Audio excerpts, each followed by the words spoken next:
उदय India की team इस समय जहां पर खड़ी है वो स्थान है रानी बाग, यानी उत्तराखंड का जो हल्द्वानी है उससे चंद किलोमीटर दूर। हमारे पीछे जो आप ये बिल्डिंग्स देख रहे हैं वहाँ कभी आज तो वीरानी छाई हुई है, लेकिन कभी कभी इन इमारतों में ज़िंदगी के नगबे गूंजते होंगे। यहाँ रहने वाले बच्चे स्कूल जाते होंगे, घर के पुरुषों को विदा करते हुए बहुओं की चूड़ियाँ खनकती होंगी। लेकिन आज यहाँ सन्नाटा है, इमारतों को जंगली झाड़ियों ने घेर लिया है। लोग इन बिल्डिंग्स को छोड़ने के लिए मजबूर हो चुके हैं। जानते हैं क्यों? ये ऐसा इसलिए हुआ क्योंकि एक सरकारी कंपनी ने खुद को बदलना नहीं सीखा।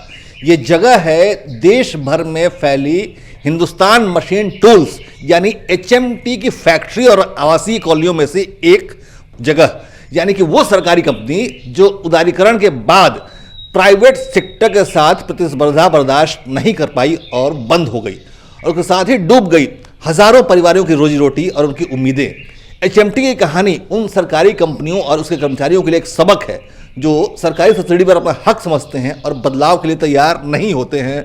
हम आपको उत्तराखंड से ये तस्वीरें दिखा रहे हैं और हम आपको HMT की असली कहानी बताते हैं कि HMT कंपनी आखिर क्यों बंद हुई।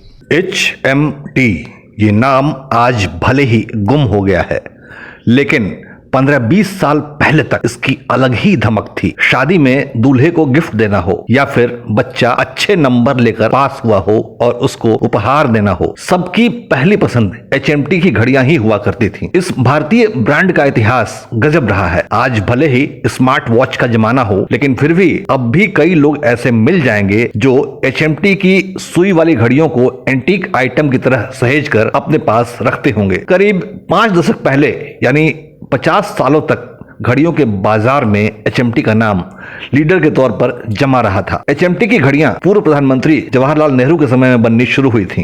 हिंदुस्तान मशीन टूल्स की स्थापना साल 1961 में हुई थी। इसको जापान की सिटीजन वॉच कंपनी के साथ मिलकर शुरू किया गया था।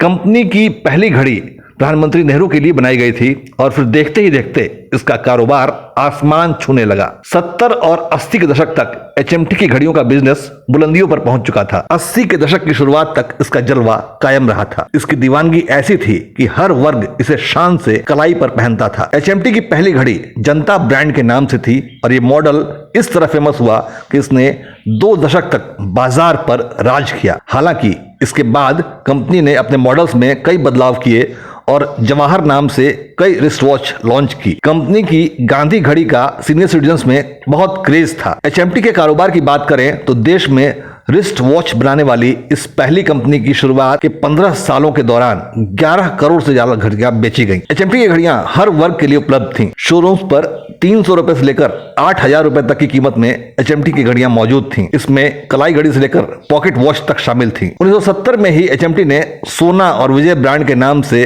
क्वार्ट्ज घड़ियों को बनाना शुरू किया। HMT की पहली वॉच फैक्ट्री बेंगलुरु में 112 एकड़ के एरिया में स्थापित की गई। ये हिंदुस्तान मशीन टूल्स लिमिटेड और जापानी सिटीजन वॉच कंपनी के समझौते के बाद स्थिति में आई थी। इस बड़ी फैक्ट्री में सालाना 3.5 लाख से ज्यादा HMT घड़ियां बन सकती थी।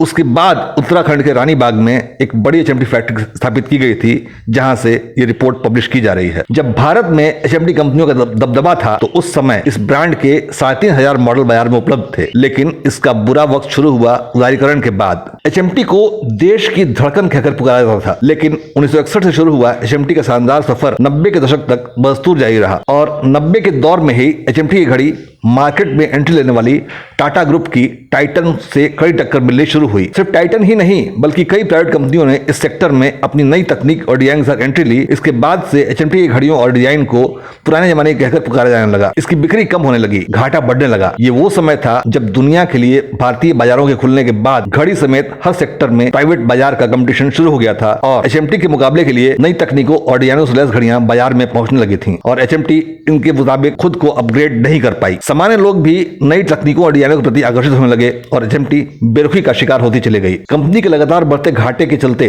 देश में संचालित तमाम फैक्ट्रियों में प्रोडक्शन घटता गया।